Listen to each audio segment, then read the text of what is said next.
الصوم لله يجزي كيف شاء به نحمده ونصلي على رسوله الكريم اما بعد بسم اللہ الرحمن الرحیم۔ معزز خواتین و حضرات، السلام علیکم ورحمۃ اللہ وبرکاتہ۔ آج کی ویڈیو میں آپ کے سامنے دعا کرنے کی فضیلت کیا ہے، دعا کرنے کا طریقہ کیا ہے، اور سب سے بڑی بات کہ ہم دعا کرنے کے بعد اپنے ہاتھوں کو اپنے چہرے پر کیوں لگاتے ہیں۔ سب سے پہلی بات تو یہ ہے کہ دعا ہم کیوں مانگتے ہیں۔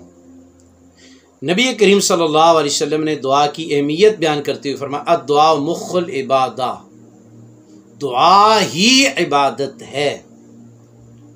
تمام عبادات کا جو مقصد ہے وہ اللہ سے تعلق پیدا ہو جائے، اور ہم اللہ سے تعلق کے بعد اللہ کے خزانوں سے لینے والے بن جائیں، اور اللہ سے لینے کا سب سے بڑا ذریعہ دعا ہے۔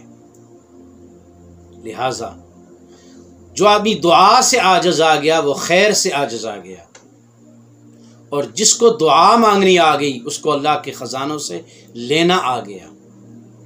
لہذا ہمیں دعاؤں کا اہتمام کرنا چاہیے۔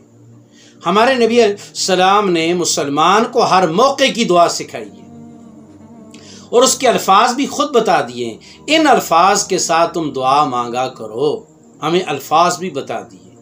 پھر جو رسول پاک صلی اللہ علیہ وسلم کی زبان عطر سے دعائیں نکلی ہیں، ان دعاؤں نے قبولیت کے راستے دیکھے ہوئے ہیں،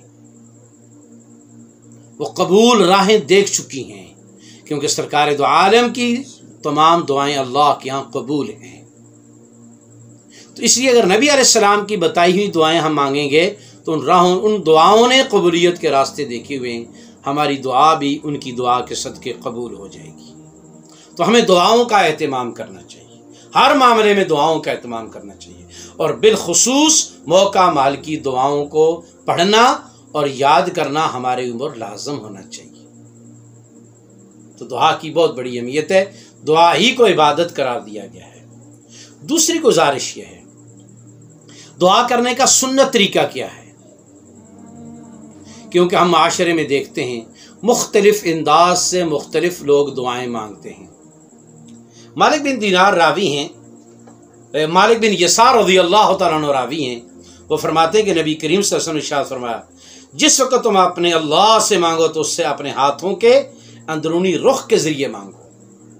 جب اللہ سے مانگو تو اپنے ہاتھوں کے اندرونی رخ کے ذریعے مانگو، یعنی دعا کے وقت آدمی کے دونوں ہاتھ اللہ کے عرش کی طرف کھلے ہونے چاہیے، اور تھوڑا سا درمیان سے فاصلہ ہونا چاہیے، اور یوں ہاتھ کھلے ہونے چاہیے۔ کچھ لوگ یوں مانگتے ہیں، کچھ لوگ یوں مانگتے ہیں، کچھ لوگ یوں مانگتے ہیں، مختلف انداز ہیں۔ سنت طریقہ یہ ہے کہ دونوں ہاتھ کھلے ہوئے ہوں، اور دونوں ہاتھوں کی ہتھیلیوں کا رخ اللہ کے عرش کی طرف ہو، اور یوں دعا مانگنی چاہیے۔ اب اس میں دعا پہلے انسان اپنی ابتدان یوں کر لے، لیکن جوں جوں گریہ اوزاری التجا بڑھتی جائے، ہاتھ آگے بڑھتے جائیں، یہاں تک کہ یہاں جا کے بھی دعا مانگنا رسول پاک کی سنت ہے۔ آپ نے حجۃ الوداع کے موقع پر یہاں ہاتھ اٹھا کے دعا مانگی تھی، لیکن ہاتھ سیدھے ہوں، رخ سیدھا ہو، ہتھیلیاں آسمان کی طرف ہوں۔ ایک تو یہ ہے۔ دوسری گزارش یہ ہے کہ جس کو دعا ہم مانگ لیں تو دعا میں ہمیں یقین ہونا چاہیے جو ہم نے مانگا ہے ہمارا اللہ ہمیں کبھی مایوس نہیں کرے گا۔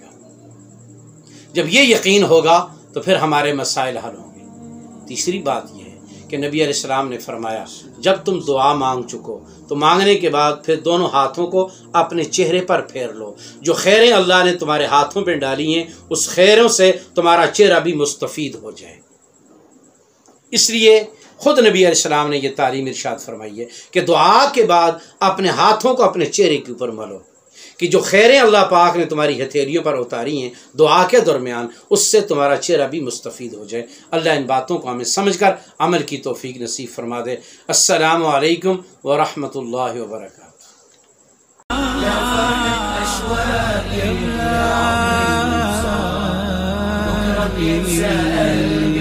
كل أيام الصلاة